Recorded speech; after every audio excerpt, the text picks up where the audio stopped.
Aujourd'hui, nous fêtons la solennité de l'Assomption. La Vierge Marie était préservée de toute atteinte du péché des origines dans son immaculée conception et élevée au ciel, en son corps, en son âme.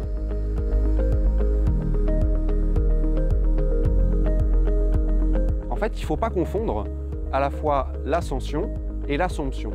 L'Ascension, c'est 40 jours après Pâques, Jésus monte au ciel. L'Assomption, Marie monte au ciel, mais c'est différent.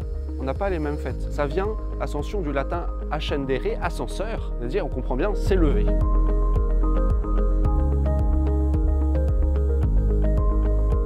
En réalité, cette fête de l'Assomption, elle est très importante parce qu'elle concerne vraiment l'universalité de l'Église, autant nous, chrétiens d'Occident, que des orientaux.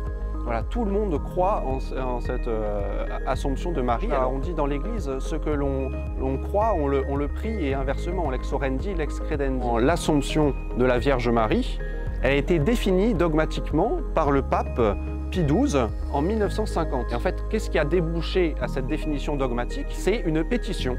Voilà, c'est l'ensemble des évêques, des chrétiens du monde entier qui ont écrit au pape à Rome pour leur dire déclarer que la Vierge Marie a été préservée de la corruption de la mort et assumée en son corps, en son âme jusqu'au ciel. Très Saint-Père, déclarez-le.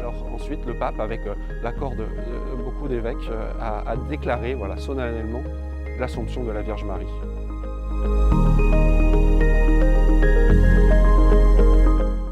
Traditionnellement, on fait des processions parce qu'elles viennent de deux vœux. Il faut remonter au roi Louis XIII qui n'avait pas d'enfant. Et donc il y a eu ces vœux, à la fois Anne d'Autriche qui a fait ensuite construire l'abbaye du Val-de-Grâce, et puis Louis XIII qui a fait la promesse de consacrer la France à la Sainte Vierge s'il avait un héritier. Il a eu un héritier, Louis XIV, en remerciement. C'est cette promesse de Louis XIII, cette consécration de la France à la Vierge Marie.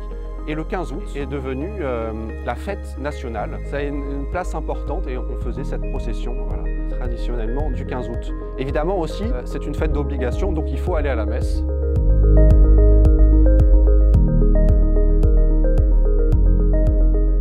Alors, et après, maintenant, qu'est-ce que ça a fait pour nous concrètement dans notre vie que Marie soit au ciel? Au ciel, après son Assomption, la Vierge Marie continue d'intercéder pour nous. Voilà, sa mission n'est pas finie. Elle est la meilleure avocate, l'intercesseur, la médiatrice. Elle qui a eu cette place particulière auprès de son Fils Jésus, comme mère. Et bien au ciel, elle continue de lui présenter toutes nos demandes, d'intercéder pour nous. Et avec confiance, il faut prier Marie.